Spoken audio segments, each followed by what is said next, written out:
कि यूपी में 3 दिन से बारिश जो हो रही है वो थमने वाली नहीं है, ये जान लीजिए। 50 जिलों के लिए 11 अक्टूबर तक भारी बारिश का येलो अलर्ट जारी किया है। मौसम डिपार्टमेंट का कहना है, वेदर डिपार्टमेंट का कहना है कि अभी ये बारिश नहीं थमने वाली है। इसके साथ बड़ी बात यह है कि बिजली गिरने की भी आशंका जताई गई है। बुधवार से शुरू हुई बारिश का सिलसिला मानो थम ही नहीं रहा। यूपी में पश्चिम से लेकर पूर्वांचल तक ज्यादातर जिलों में बारिश ही बारिश है। बारिश से देवीपाटन मंडल बहुत त्रस्त है। चाहे आप बात कर ले बारिश में बहराइच की, श्रावस्ती, बलरामपुर, महाराजगंज, गोंडा, पूर्वांचल में इधर गोरखपुर में भी बाढ़ जैसे हालात हैं। कई जिलों में कच्चे मकान बिजली के गिरने से मौतों की खबर आ रही है। प्रभावित जिलों में प्रशासन को अलर्ट पर रहने के लिए खुद सीएम ने कह दिया है कि बहुत अच्छे से मैनेज किया जाए, क्योंकि कुदरत के कहर से कईयों का आशियाना उजड़ा है, कईयों के अपने बिछड़े हैं, कईयों के मवेशी, रोजी रोटी और इसके साथ फसलों को नुकसान। तो ये बारिश कई तरीके की आफत लेकर के आई है और इसका अब आकलन करना, इसके भरपाई के लिए कोशिश करना, प्रशासन का काम यहां से बढ़ा करके बारिश जाएगी। 11 तारीख तक तो मौसम का ये अनुमान है कि बारिश रहेगी, लेकिन तब तक कितना कुछ धुल जाएगा ये देखना होगा। ऐसे में हम आपको बताएं कि बहुत सारी जिंदगियां छिनी है। जगह जगह से खबर आ रही है कच्चे मकान के गिरने से, उसमें दबने से लोगों की मौत हुई है। और यूपी में तो आज भी आकाशीय बिजली का अलर्ट है, तो ध्यान रखना होगा तमाम लोगों को घर से बाहर निकलने से पहले कि बारिश का ये येलो अलर्ट वाकई संजीदा है। इस जानकारी को प्रोसेस करने की जरूरत है। बिजली गिरने की भी संभावना जताई गई और बिजली गिरने से आपको बताएं मौत की भी खबर आई है। घायल भी हुए, कुछ लोग झुलसे हैं, उनका इलाज भी चल रहा है। और कमोबेश यही मौसम 11 अक्टूबर तक रहने वाला है, तो आम लोगों को भी अपनी जिम्मेदारी निभानी होगी और ध्यान रखना होगा कि जो भी अलर्ट है उसके लिहाज से ही अपने दिन को प्लान करें, घर से बाहर निकलें।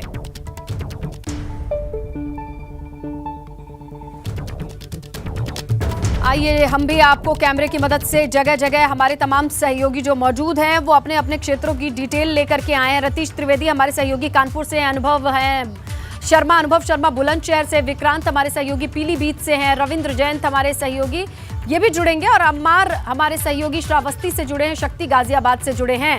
तो चलिए कानपुर से शुरू कर लेते हैं। हमारे सहयोगी जो रतीश, वहां बारिश का दौर है, थमने का नाम नहीं ले रहा। कितना डैमेज हुआ है, कितना नुकसान हुआ है कानपुर में?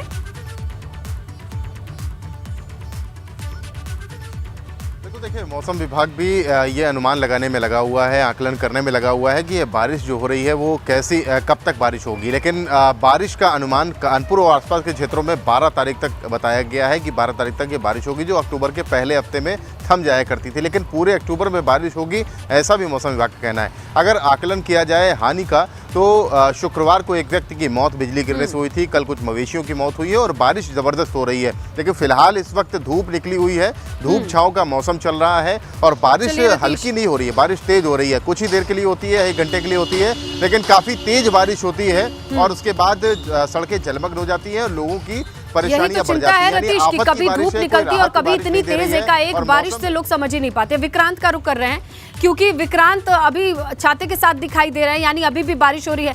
कब से नहीं थम रही है बारिश, कब से शुरू है विक्रांत पीलीभीत की बारिश?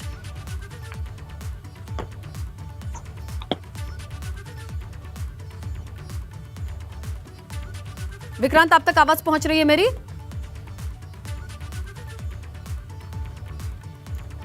चलिए हम रविंद्र जयंत हमारे सहयोगी हैं ग्रेटर नोएडा से, उनसे जानकारी ले। रविंद्र जरा समझाइए। कहने के लिए प्राधिकरण बहुत काम करता है, लेकिन कंडीशन वैसी ही दिखाई दे रही है। जो तस्वीरें आ रही है यही बता रही है कि लोग हलकान है, परेशान है।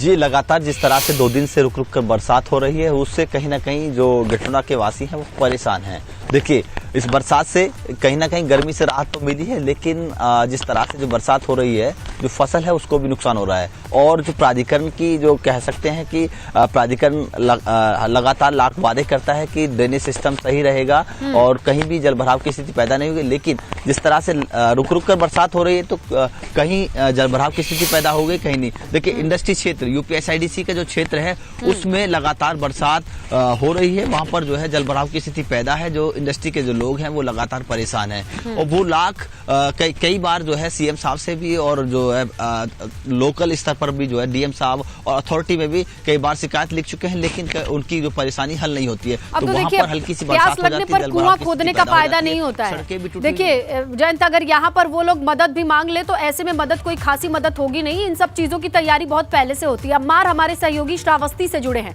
श्रावस्ती की तस्वीरें तो अम्मार इतना डराती हैं कि राप्ती का रौद्र रूप हो, चाहे खबर ये भी है नेपाल से आने वाली नदी का पानी हो। अभी क्या एग्जैक्ट कंडीशन है? जी बिल्कुल नेहा, बताना आपको चाहेंगे कि श्रावस्ती में 2014 2017 की बाढ़ जो आई थी उसने रिकॉर्ड तोड़ दिया है।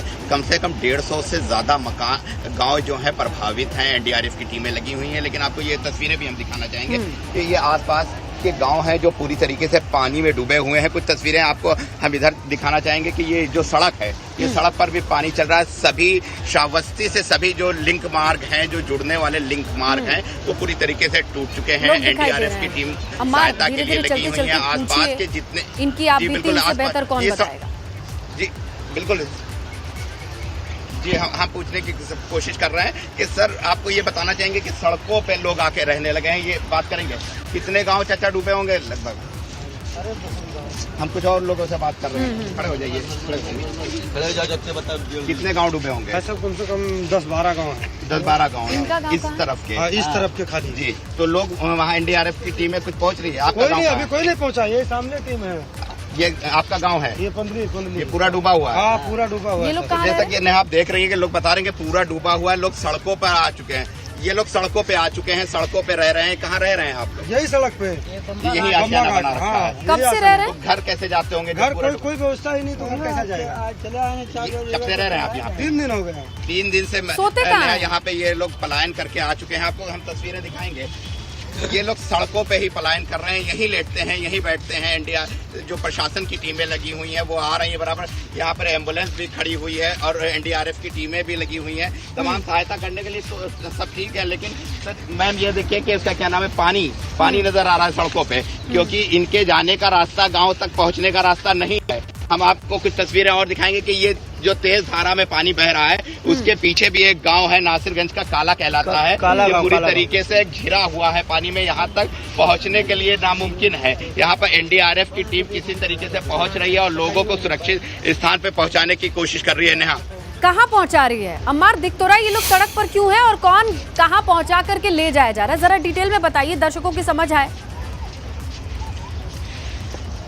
ये जो लोग हैं ये तो यही है। गांव से इनको एनडीआरएफ की टीम लाती है और जी बिल्कुल, एनडीआरएफ की टीम जो है वो गांव से इनको रेस्क्यू करके लाती है और सड़क पर ही छोड़ देती है। बहरहाल कई ऐसे कैंप बनाए गए हैं जहां पर इनको पहुंचाया गया है। मेडिकल टीमें भी लगी हुई हैं, वो इनका इलाज कर रही है। जो कागजों में है कि है भी श्रावस्ती? यहाँ से कुछ दूरी पे बनाया गया है, करीबन नहीं तमाम ऐसी कैंप बनाए गए। करीबन 12 चौकियां बनाई गई। यहाँ से 2 किलोमीटर के दूरी पर, 1 किलोमीटर की दूरी पर कैंप बने हैं, लेकिन कहीं ना कहीं ये लोग अपने घर की वजह से दूर नहीं जाना चाह रहे हैं और सड़कों पर ही बसेरा अपना बनाए हुए हैं। खाते पीते कैसे हैं? और ऐसे ऐसे कितने और टापू जैसे गांव होंगे अम्मार जिनकी कंडीशन ऐसी है जैसा आप दिखा रहे हैं? जी बिल्कुल, जी बिल्कुल। यहाँ श्रावस्ती की अगर बात की जाए तो श्रावस्ती की 63 किलोमीटर की लंबान है। 63 किलोमीटर में करीबन 150 ऐसे गांव हैं जो प्रभावित हैं। श्रावस्ती को इतना वक्त देने के पीछे यही मकसद है, क्योंकि सबसे बुरी हालत इस वक्त दिखाई दे रही है। सड़क पर लोग रहने को मजबूर हैं, आंखों के सामने आशियाना डूब रहा है, लेकिन प्रशासन की तरफ से भी क्या होगा? कुदरत का कहर इतना एक्सट्रीम है। अनुभव शर्मा हमारे सहयोगी छाता लेकर के खड़े हैं। बुलंदशहर की भी हालत कुछ ठीक नहीं दिखाई दे रही है। कब से बारिश हो रही है अनुभव?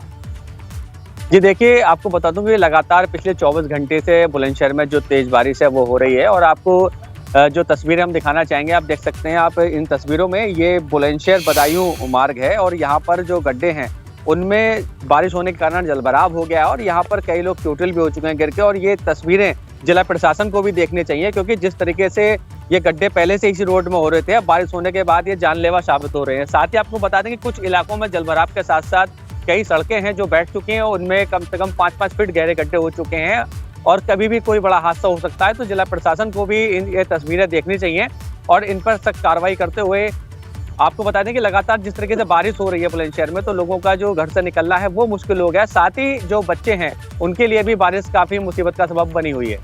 बिल्कुल, और इस सड़क पर चलना खतरे से खाली नहीं है। चलिए हम गाजियाबाद का रुख कर लेते हैं, हमारे सहयोगी शक्ति मौजूद हैं। शक्ति, कहने के लिए जब बड़े शहरों का जिक्र आता है लगता है सारी व्यवस्थाएं बहुत अच्छी होंगी क्योंकि ऐसा ही दम भरा जाता है। अब तो वो मिथ भी टूट गया कि सीएम नहीं आते हैं गाजियाबाद या नोएडा। क्या सड़कों की हालत ये गवाही दे रही है? देखिए स्नेहलता, अगर बारिश की बात की जाए तो बारिश से जहां एक जो मौसम है वो तो सुहाना हुआ, लेकिन जो लोगों के सामने जो असल परेशानी होती है बारिश के बाद वो होती है जल भराव। गाजियाबाद की तमाम जो सड़कें हैं, तमाम जो क्षेत्र है वो पानी में डूब गया है। हालांकि फिलहाल इस समय तो बारिश, गनीमत यह है कि बारिश में हल्की फुल्की फुहार के साथ है। वहीं ये हमारे पीछे की आपको सड़क दिखा रहे हैं, ये सड़क है साहिबाबाद रेलवे स्टेशन की, जहां पर रेलवे स्टेशन के लिए यात्री निकलते हैं। तो यहाँ पर आप पानी देख सकते हैं। बारिश इस समय बंद है, लेकिन जो पानी का जो जल भराव है वो यहाँ पर है, यानी कि सड़क पर पैदल चलकर निकलना मुश्किल है। अगर कोई पैदल जा रहा है तो फिलहाल गाड़ी यहाँ से निकल रही है, गाड़ी यहाँ से गुजर रही है। शहर की तमाम ऐसी सड़कें हैं, अगर मेन जीटी रोड की बात की जाए, जो मेन जीटी रोड है, दिल्ली शाहदरा रोड है, वो रात्रि में पूरा डूब गया था। हाईवे डूब गए थे। तो कहीं ना कहीं जो बारिश हुई है, बारिश के बाद जो सितम है वह जल भराव का देखा जा सकता है। पूरे शहर में पानी पानी, जलमग्न पूरा शहर हो गया। वहीं अगर बात की जाए गाजियाबाद नगर निगम की तो दावे लाख किए जाते हैं। हालांकि ये जो मौसम है, इस बार जो सावन है, सावन तो सूखा चला गया, लेकिन सावन के बाद जो इस समय पानी है वह पानी पानी देखने को मिल रहा है। इस समय बारिश नहीं होती, लेकिन इसलिए जो अधिकारी हैं वो भी आराम से चैन की नींद सो जाते हैं, क्योंकि जो बारिश का सीजन था, बारिश का मौसम था, उस मौसम में इतनी ज्यादा बारिश देखने को नहीं मिली। पिछले 24 घंटे से लगातार हो रही बारिश, जिसके बाद जो जल भराव का जो तांडव है वो कई कॉलोनियों में, कई सड़कों पर देखने को मिला, जिसके बाद जो लोग हैं काफी परेशान हुए। गाजियाबाद का लोनी क्षेत्र बिल्कुल डूब गया था।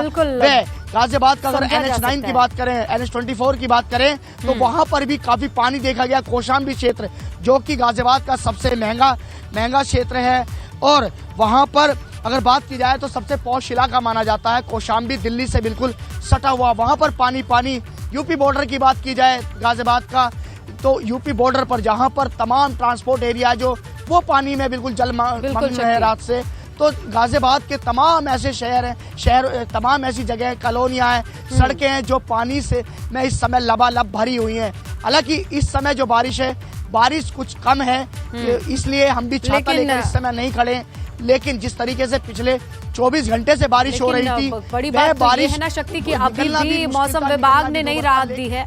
पूरे 50 जिलों को तो येलो अलर्ट में डाला हुआ है, लेकिन 11 तारीख तक तो बारिश होगी, और बारिश हो जाएगी तो क्या हालत होगी इन सड़कों की। इतनी प्राइम लोकेशन पे सब्जी मंडी हो गई, रेलवे स्टेशन और उद्योग नगरी, ये तमाम चीजें जब इतनी कनेक्टेड हैं और कनेक्टिविटी का ये हाल होगा तो आप अंदाजा लगा सकते हैं। और इसके साथ ही श्रावस्ती जैसी जगहों की हालत और तस्वीर भी आपने देखी कि कैसे एक गांव डूबने के बाद लोग सड़क पर रह करके अपने डूबते आशियाने को, अपने गांव को डूबता हुआ देख रहे हैं। बहुत शुक्रिया हमारे तमाम सहयोगियों का तस्वीरों के साथ जानकारी देने के लिए।